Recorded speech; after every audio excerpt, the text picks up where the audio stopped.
Salut les gens, bonjour pour tous ceux qui viennent ici. Je vais faire une petite vidéo où je vais essayer un peu en fait de vous parler pendant quelques minutes de mon parcours scolaire, des études que j'ai accomplies pour devenir en fait chercheur en mathématiques. J'espère qu'en tout cas ça va aider certaines personnes à mieux s'orienter. Mon objectif là vraiment c'est essayer d'aider au mieux à l'orientation des plus jeunes, un peu à cause de mon fibre scolaire et de ma passion que j'ai eue quand j'étais enseignant. Voilà, j'espère que ça va vous plaire. Démarre, c'est parti.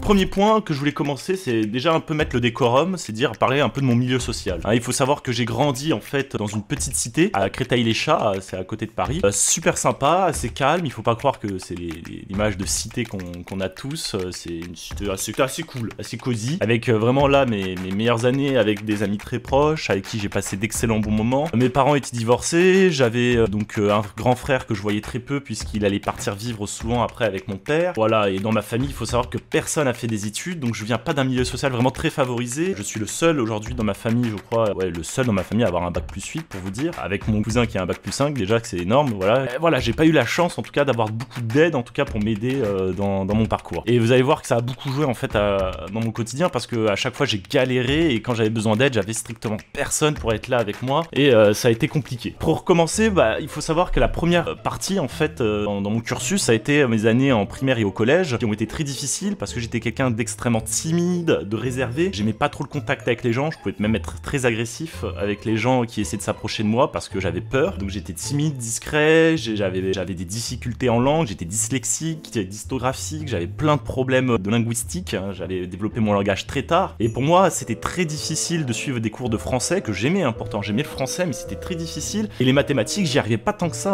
même en 5e. Et en fait, j'ai pris des cours particuliers en mathématiques. Voilà, avant d'être mathématicien, il faut savoir que j'ai pris des cours particuliers en mathématiques dès le collège parce que c'était la seule matière où j'arrivais à avoir une logique, une compréhension, quelque chose, vous voyez, où je me suis dit là il y a un truc que je peux comprendre, il y a une logique derrière que j'arrive à avoir et j'ai développé ça en fait au maximum en le travaillant régulièrement à fond. Je me suis donné corps et âme pour essayer de choper en fait le truc, la petite chose qui va me permettre justement de réussir à bien comprendre les mathématiques derrière. Et dès que j'ai acquis ces notions, j'ai réussi en fait à progresser au fur et à mesure en mathématiques, mais doucement au collège, et jusqu'au moment où j'arrive en 3e, et on me dit à la fin de mon conseil de classe que non, on me conseille une orientation en filière professionnelle. Voilà, je n'avais pas les notes suffisantes dans les autres matières, on me conseillait une filière professionnelle avec un 8 en sciences physiques, avec un 8 en SVT, avec un 14 en mathématiques, du coup en 3e qui me sauvait seulement. Je disais c'est pas suffisant en tout cas pour des études au lycée. Donc un peu déçu,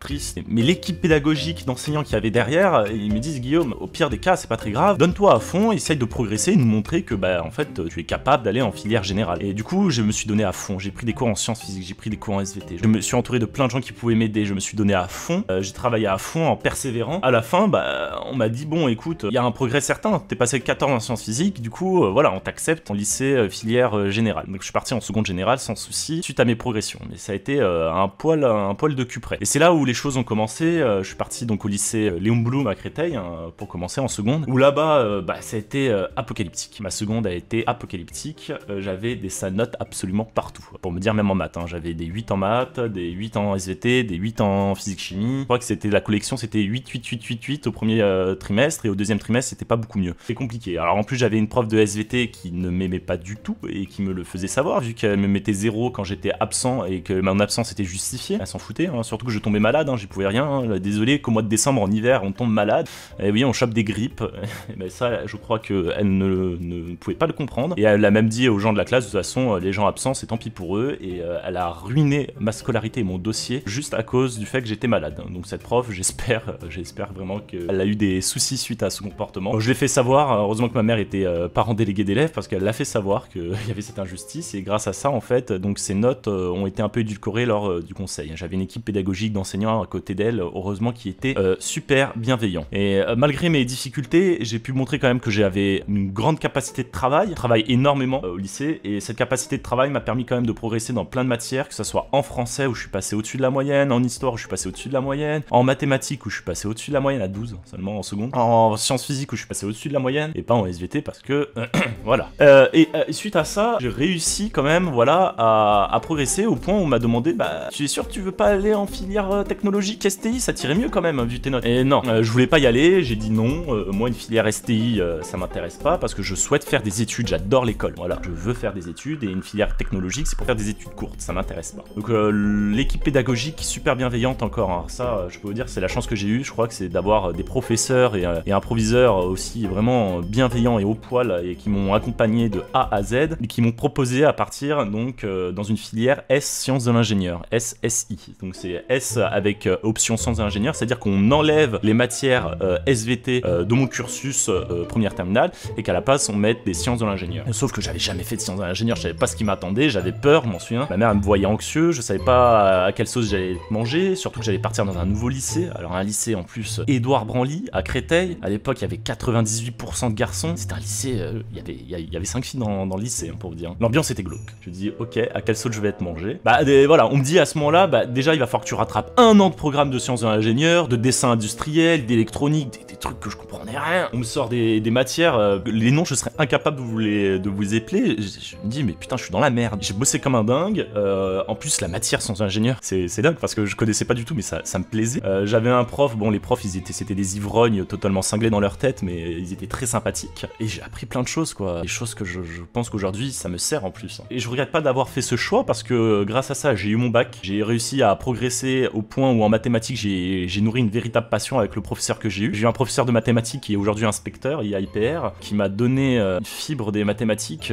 Je suis passé à 17 de moyenne en maths, bien sûr, j'ai progressé encore et j'ai continué. En sciences physiques, j'ai eu un professeur extraordinaire qui est aujourd'hui un collègue et qui m'a donné une passion aussi pour la physique. Il était très dur, hein. J'avais 10 de moyenne en physique, au bac j'ai eu 14 et j'ai progressé en physique jusqu'à 15-16 après dans le supérieur, mais il était dur, mais au moins j'ai progressé, j'ai appris plein de choses. Pareil en sciences d'ingénieur en électronique et j'étais content d'avoir fait ce bac. Il y a juste un cours, par contre, il y a un cours traumatisant pour moi, c'est le cours d'électronique. Je m'en souviendrai toute ma vie de ce cours. Ce cours était de 16h à 18h sur mon emploi du temps le lundi. Et je m'en souviens, j'y allais avec une boîte de Doliprane parce que je me disais c'est 2 heures, mais ces 2 heures il faut les tenir. Hein. Les tenir sans s'endormir, sans s'effondrer. On voyait les gens s'effondrer. Je m'en souviens, c'était le cours, on disait c'est quand même assez incroyable. On voit chaque personne qui était autour de nous, on les voyait un par un s'effondrer, mais de sommeil. Ça tombait net. C'était un cours archi difficile. Je sais pas s'il y a des gens qui l'ont suivi ce cours, mais moi ça m'a traumatisé. Et des cours en plus sur les bascules, sur des trucs que t'apprends en prépa à la fin. Et ça a été assez hard. Et c'est là où j'ai eu un choix. On m'a dit voilà, Guillaume, à partir de là, qu'est-ce que tu veux faire? Et je me suis retrouvé dans la situation comme beaucoup de jeunes. Moi je veux faire des maths. Hein. J'ai adoré ça. Je me dis moi je veux être mathématicien. J'ai toujours voulu être enseignant en plus, être mathématicien. Je me dis allez go. Je vais pas finir enseignant en mathématiques, mais je vais me diriger vers cette possibilité-là. Donc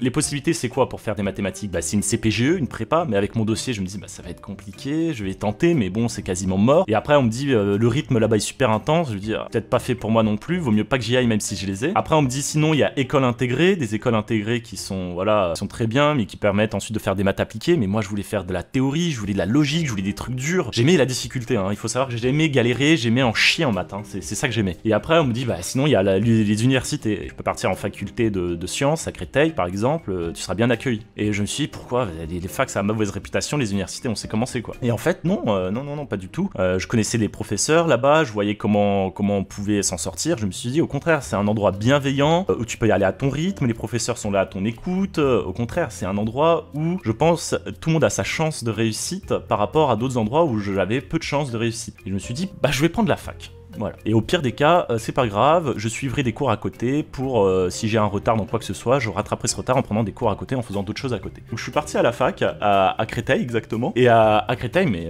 c'est super bien passé les 2 premières années. Un peu fastidieux, hein, j'arrivais en fait facilement à avoir des bonnes notes sans trop travailler, et en même temps je suivis des cours en classe prépa avec mes amis. Mes amis qui étaient en prépa, je squattais leurs cours, je venais, je rentrais et je disais coucou au prof et je squattais son cours. Et j'arrivais bien, j'aimais les maths. J'ai adoré ces années, j'ai découvert des professeurs exigeants et j'ai aimé ça. J'ai aimé ça au point où j'ai demandé est-ce qu'il n'est pas possible peut-être qu'en 3e année je parte dans une filière qui me soit un peu plus difficile, un peu plus stimulant peut-être. Je me suis dit allez go, autant partir peut-être dans une filière où j'ai un challenge, un vrai. Et là un professeur me dit magistère de mathématiques d'Orsay, go, va faire ta 3e année universitaire à Orsay.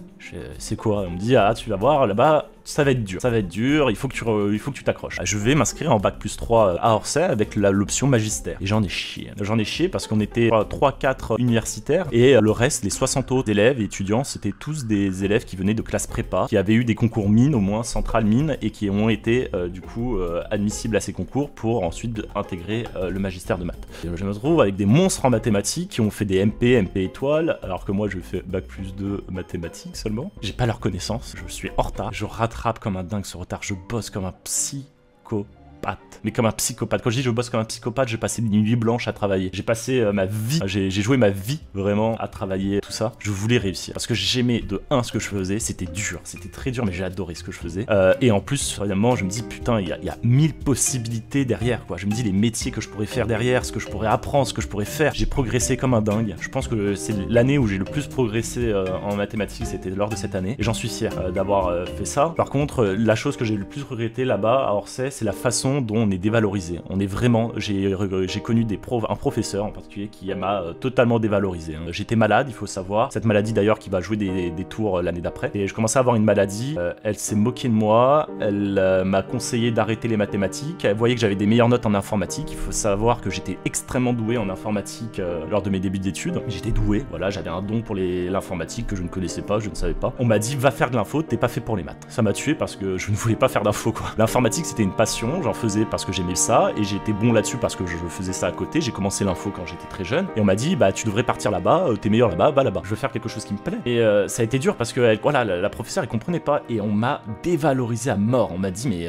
t'es pas fait pour les maths, t'auras jamais rien en mathématiques, t'auras pas d'avenir dans ce métier. On m'a sorti les pires atrocités possibles lors de cette année. Ce que je n'ai jamais entendu, j'ai eu toujours des profs bienveillants dans ma scolarité. Imaginez qu'il y a une prof qui vient et qui essaye de vous démoraliser, de vous tuer. Franchement ça m'a atteint. J'ai fui, je suis reparti à Créteil en M1 où bah c'est bien passé, j'ai retrouvé une équipe pédagogique super bienveillante, super avenante, avec des professeurs compétents qui te tire vers le haut, et essaye de t'améliorer aussi humainement. Quand t'as un comportement qui ne va pas sur ton travail, bah ils vont pas te dire écoute Coco, t'as des bonnes notes mais bon continue comme ça. Non, ils vont te dire t'as des bonnes notes mais écoute ta méthode de travail ça va pas. Si tu continues comme ça tu vas avoir des difficultés là-dessus, tu devrais plus revoir les fondements. Moi je m'en souviens d'un professeur, j'ai eu beau avoir 16-17 de moyenne dans sa matière, il m'a dit l'année prochaine par contre t'as intérêt à retravailler les fondements parce que tu as négligé certains points qui risquent de te coûter cher. Ce conseil là m'a sauvé mon agrég. Je n'aurais jamais eu l'agrég s'il m'avait pas donné ce conseil, ce prof. Alors en même temps, suite à ce parcours, j'ai passé les concours ENS, Polytechnique, Sup Aéro. En fait, c'est le concours classique par la voie universitaire. J'étais admissible à tous les concours sauf ENS. J'ai pas été admissible à l'ENS, mais j'étais admissible à Polytechnique et aux autres. Polytechnique, j'ai pas eu parce que j'étais trop mauvais en physique à la fin. Donc je crois que je me suis tapé presque une note 5-4,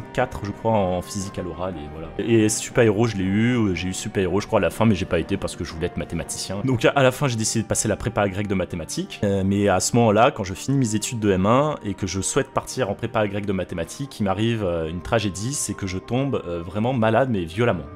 La maladie qui commençait à arriver, elle est arrivée et elle a fait mal. J'ai dû subir 3 opérations, j'ai souffert le martyre, j'étais sous morphine, je m'en souviens même avoir passé mon examen de M1 statistique sous morphine totalement shootée. Je voyais en lumière, alors j'ai eu 20 sur 20, je ne sais pas comment, j'ai eu 20 sur 20 à mon épreuve, alors j'étais totalement sous morphine et je me suis effondré à la sortie d'examen. Ne refaites pas ça, je me dis l'année de prépa agrég va être dure. Et la grecque, heureusement, il y a une chose qui est bien, c'est qu'en termes de connaissances, ça va, c'est pas... Les connaissances qu'on te demande à la grecque, c'est pas si compliqué, c'est niveau L1, L2, L3. Ce qui est difficile, c'est les règles du jeu. On te demande une exigence et une rigueur sans faille, mais on te demande surtout de respecter des règles de présentation, de façon de faire des mathématiques très exigeantes. Et ça, c'était très très dur. C'est ça qui était difficile à la grecque. Et avec mon problème de santé, j'ai dû m'accrocher, ça a marché. Mais je pensais pas l'avoir en fait à la base. Je veux vous dire, le jour des résultats, je suis même pas allé voir le panneau si j'avais eu la grecque, je ne pensais pas l'avoir parce que je savais que j'avais fait un hors-sujet à l'oral et en pensant avoir fait un hors-sujet, je pensais de pas avoir la grecque. Donc pendant 2 jours, en fait, j'étais convaincu, où il y a eu les résultats, j'étais convaincu que je n'avais pas eu la grecque et j'étais limite enfermé dans le noir chez moi en pleurs avant que je me rende compte au bout de 2 jours, en regardant mes messages, que j'ai un ami qui m'a dit félicitations en se comprenant pas pourquoi. Et j'ai compris à ce moment-là. J'avais même déjà annoncé à ma mère que j'avais raté la grecque alors qu'en fait je l'avais dit à ma mère, maman bon j'ai raté le concours, tant pis, c'est la merde, je sais pas quoi faire. Et en fait je l'avais eu, j'avais même pas regardé les résultats dans ma tête, c'était c'était en fait inscrit ainsi. Suite à ça, j'ai voulu passer le M2 analyse maths de Jussieu, je voulais faire vraiment de la recherche, essayer de pousser, mais ma santé s'est dégradée, j'ai dû resubir encore des opérations qui se sont très mal passées. Ça m'a demandé du repos, donc j'ai fait des vacations, j'ai dû enseigner en attendant. Ensuite, on m'a demandé de passer mon stage d'agrégation que je ne pouvais plus repousser. Donc j'ai fait mon stage d'enseignement. Suite à ce stage d'enseignement, je suis devenu professeur agrégé de mathématiques dans les établissements du rectorat de Créteil, où j'ai demandé à ce moment-là s'il était possible quand même que je continue mes études en parallèle. On m'a dit faites ce que vous voulez, ils s'en foutaient. Alors j'ai demandé à passer une thèse de mathématiques suite à ça, et c'est ainsi que je suis devenu donc chercheur en mathématiques. Voilà, c'est un peu l'histoire de mon background, si vous voulez, de mon cursus, pour vous donner la verticalité de l'histoire, hein, c'est un peu ça. Ça n'a pas été facile. Je me suis battu. Voilà, la suite de l'histoire sur comment s'est passée ma thèse et comment je suis devenu après, je suis devenu chercheur en maths, bah ça c'est dans une vidéo de Science Trash que je vous laisserai aller voir. Dans cette vidéo, je raconte justement mon bac plus 8 et comment ça s'est passé, et je peux pas, voilà, y a rien à raconter de plus que ce qui est dit dans cette vidéo. Voilà, j'espère que tout ça vous a plu. Si vous voulez en savoir plus, bah n'hésitez pas à vous abonner, à me poser des questions en commentaire, à mitrailler les commentaires pour me poser toutes les questions que vous voulez. De toute façon, voilà, la prochaine vidéo que je vais faire, je pense que je vais vous raconter un peu plus le métier d'enseignement, qu'est-ce que j'ai vécu dans l'enseignement, mon métier d'enseignant. Voilà, allez, je vous dis à plus, ciao.